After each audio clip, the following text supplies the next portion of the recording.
जय जय सिया राम, जय बजरंगबली।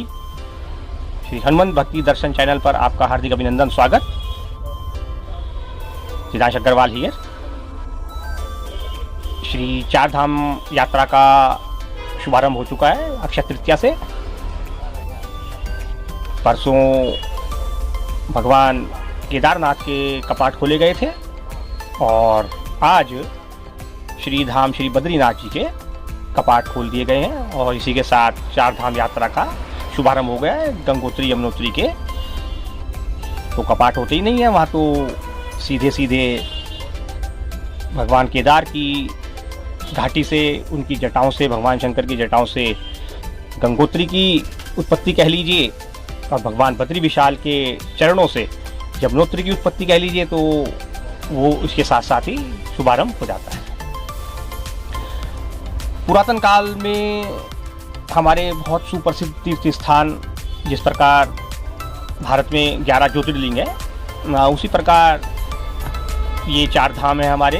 भगवान बद्री, भगवान केदार और गंगोत्री और यमुनोत्री। उत्तराखंड को ये सौभाग्य प्राप्त है देवभूमि कहलाने का और समुद्र तल से काफ़ी ऊंचाई पर ये चारों धाम है।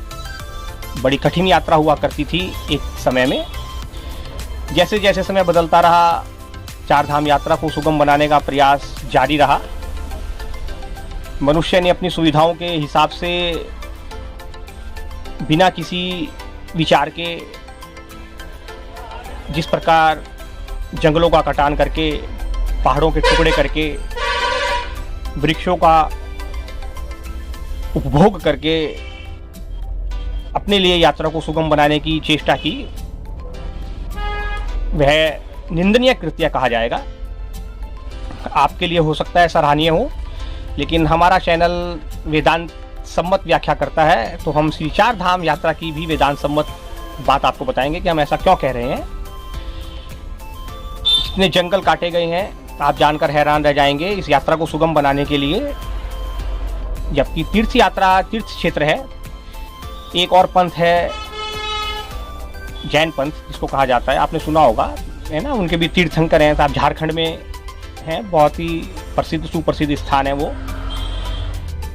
उन्होंने ऐसा नहीं होने दिया, यह उनके लिए काबिल तारीफ है, उनको धन्यवाद देना चाहूँगा मैं साहब। लेकिन हिंदू ने नहीं समझा इस बात को।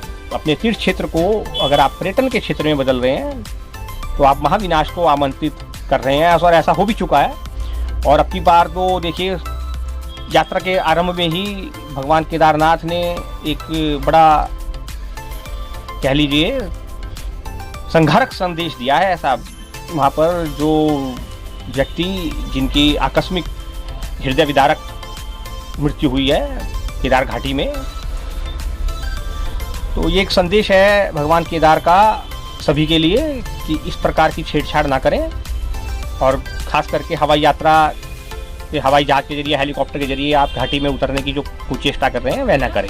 श्री चार धाम यात्रा जितनी मनुष्य ने अपने प्रयासों से सुगम बना ली है, इसके परिणाम आने वाले समय में, आने वाली पीढ़ियों में बड़े भयंकर साबित होंगे।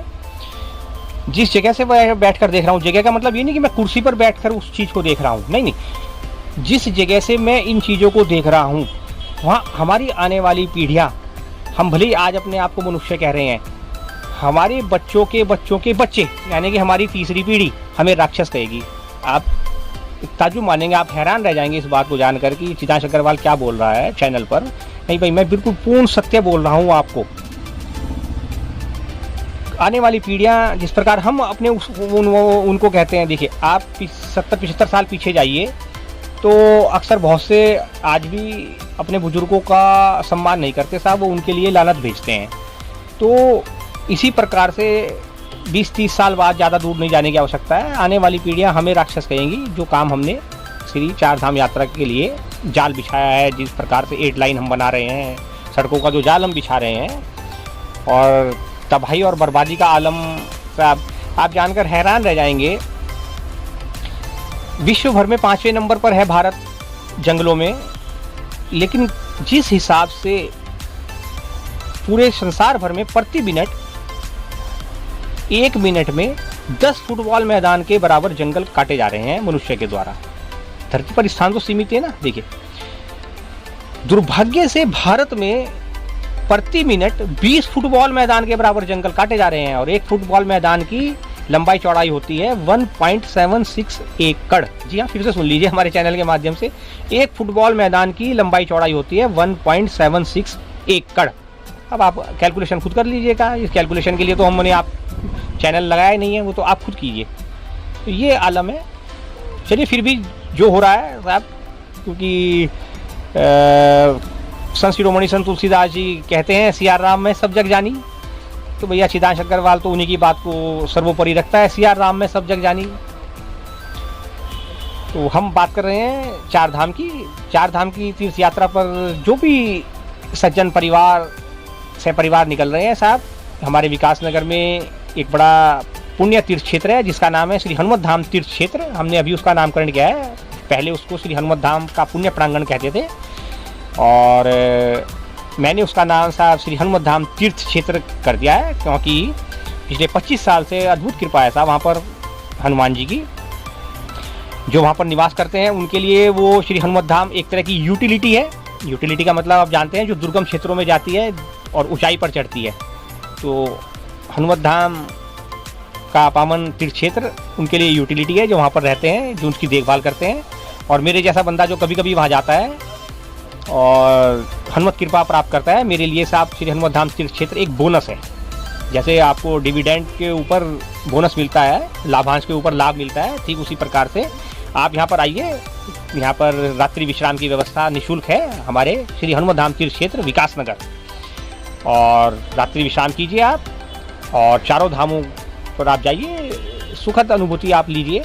और भगवान बजरंगबली के श्री चरणों में अष्टसिद्धि नवनिधि के दाता हैं वो, तो उनके श्री चरणों में चारों धाम विराजमान है। और हमारे श्री हनुमत धाम तीर्थ क्षेत्र में आप उनका दर्शन कीजिए, महावीर बजरंगबली का। चारों धामों का सुख आपको यहीं प्राप्त होगा। यहाँ से आप अपनी यात्रा का एक विस्तृत चार्ट बनाइए और यहाँ पर रात्रि विश्राम करके फिर आप चार धाम की यात्रा कीजिए। यात्रा आपकी मंगलमय हो, ये शुभकामना हम आपको अवश्य देंगे। हमारे जैसे व्यक्ति के लिए साहब अब किसी यात्रा पर निकलना एक परम सौभाग्य है, लेकिन वैसे हम 24/7/365 ये श्रीमद् भगवद गीता हमारे पास रखी रहती है। इसमें भगवान श्री कृष्ण जो की वाणी है, भगवान कृष्ण हमारे साथ रहते हैं, तो हमें वैसे किसी बसों से, रेलवे से या हवाई जहाज से किसी यात्रा करने की अब आवश्यकता नहीं है साहब। तो हम अपनी यात्रा को जो शुभारंभ करते हैं और विश्राम देते हैं, वो हमारे लिए श्री हनुमत धाम तीर्थ क्षेत्र है। वहाँ हम चले जाते हैं साहब, जब भी वो हमें बुलाते हैं महावीर बजरंगबली अपने दर्शन देने के लिए, ये कह लीजिए कि आजा भाई दर्शन कर जा, आज बहुत दिन हो गए। तो इस प्रकार से हमने अपनी चार धाम यात्रा का पारायण कर रखा है साहब। जय जय सिया राम। मिलते हैं एक दूसरे उसके साथ, आपके साथ अपने फिर चैनल पर। जय बजरंगबली।